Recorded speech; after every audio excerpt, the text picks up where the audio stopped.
Velocity. What a grand 8-year-old he is. He takes his second sprint. Yeah, in all the years you race, you never once doubted his courage.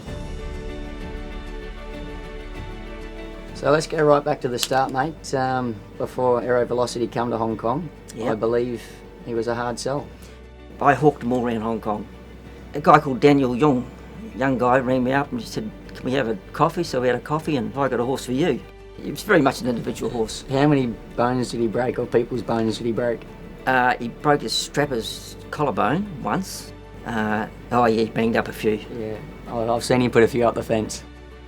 Getting on him was the hard part, but once he got out on the track, all of a sudden the light bulb would go and he'd just relax and prick his ears and look. And one of the things I loved about him was he's such a big, strong horse. He had a beautiful chest on him.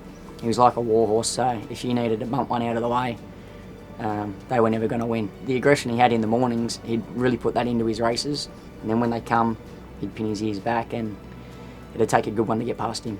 The trio fighting it out. Aero Velocity, he's kicking on the inside. Pinafabia's got the job to get him. Aero keeps kicking, and Zach Burton takes out the sprint on Aero Velocity. Yeah, in all the years you race, you never once doubted his courage. Nah, he had it in spades.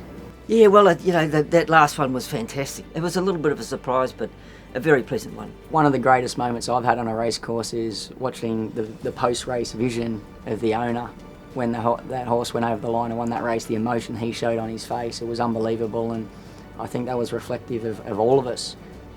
We thought his best may have been behind him, Yeah. and he produced that run, not out of nowhere, but he produced that run from all the courage that he had and threw himself over the line. I saw a video of him at Muskoka Farm in Sydney, and he's chasing two 2-year-old fillies around the paddock. So he's going to grow Good up. luck to him. Oh, certainly I needed him at the time. The thing that'll stick with me is the aggression he put into his races, the courage he showed, and he basically never let me down. He was always there when I needed him.